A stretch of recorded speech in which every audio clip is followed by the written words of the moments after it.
Hi everyone. This video we will be studying about function notation, and once we do this we will be doing intercepts. So function notation is quite a small topic and a simple one. In function notation all that we do is consider this relation that y is equal to f of x, where f is the name of the function and x is the input in that function. And I think I have already explained this to you in the previous videos also. So let's say if I'm writing y is equal to 2x, we have studied that this is a function.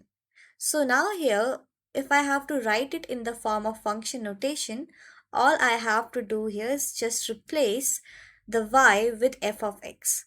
So here f of x is equal to 2x. This is the function notation here. Let's take one more example. Let's say I'm having y is equal to 6x plus 10.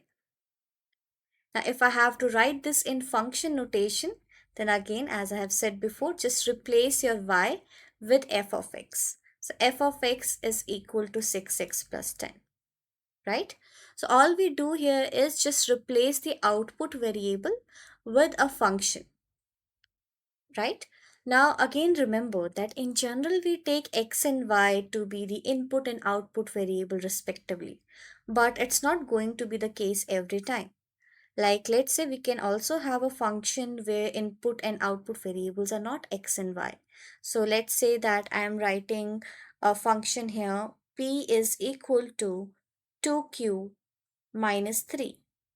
Now, in this case, you can see here that what is the input of this function? It's q.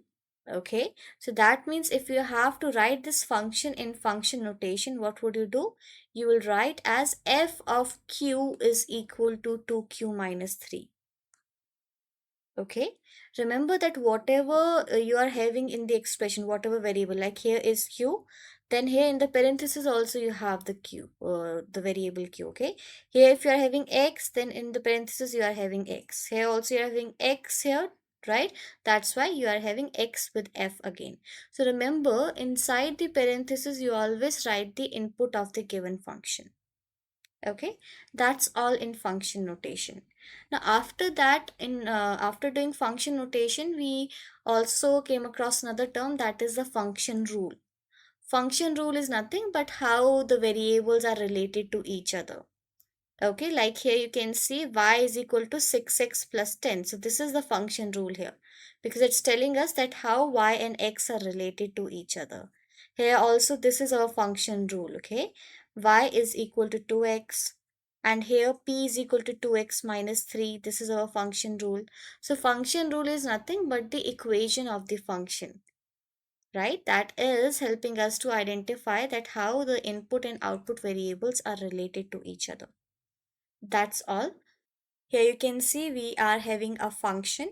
Now you have to tell that what is the function rule here, and if you have to write this function in function notation, then how will you write it? I'm also writing the names of the variable that you're going to use here. So if we see in question number 1, we have to identify what is the relationship here. Now, what can happen that you can quickly identify that here, that the output is increasing by 10 every time. This is what I have observed that, many of my students have answered to me in past. But please remember this thing that we have to find the relation between the input and output variable here.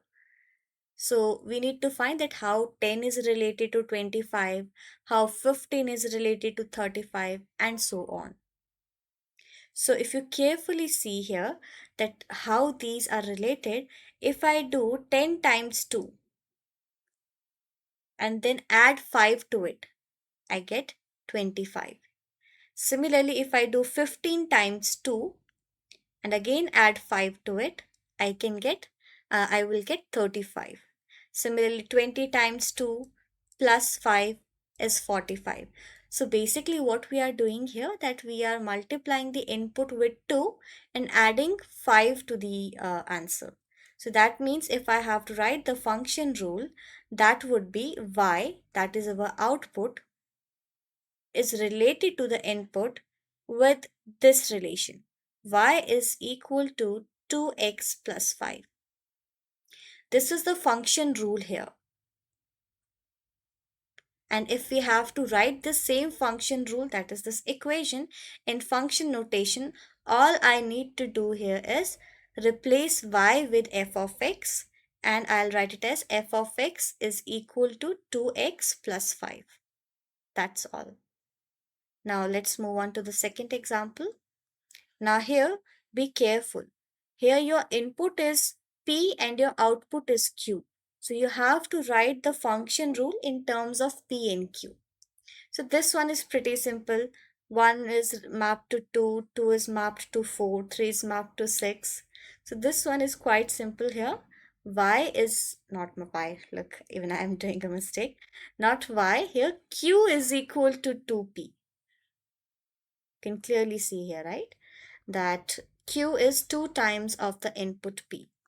Now again, if I have to write it in function notation, what I will do, I'll write f of, now here if you see the input variable is P. So I will write f of P is equal to 2P.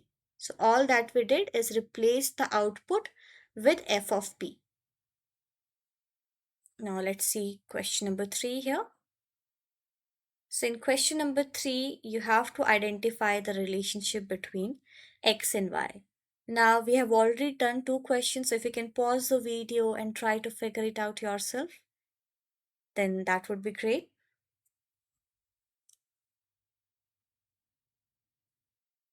So now, if you figured it out, very good. Let me give you the answer here. So you can see here 1 is mapped to 1, then 2 is mapped to 3, 3 is mapped to 5, 4 to 7, and 5 to 9. So if you carefully see here that what we are doing 2 times x minus 1. Okay, like if I do 2 times 1 minus 1, I get 1. If I do 2 times 2 and then subtract 1, then I get 3, and so on. So basically, I'm multiplying the input with 2, and whatever I'm getting, I'm subtracting 1 from it.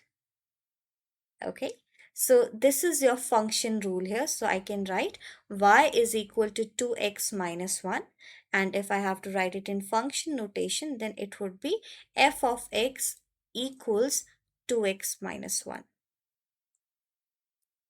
So that is all in function notation, and like how to find the function rule of any given function.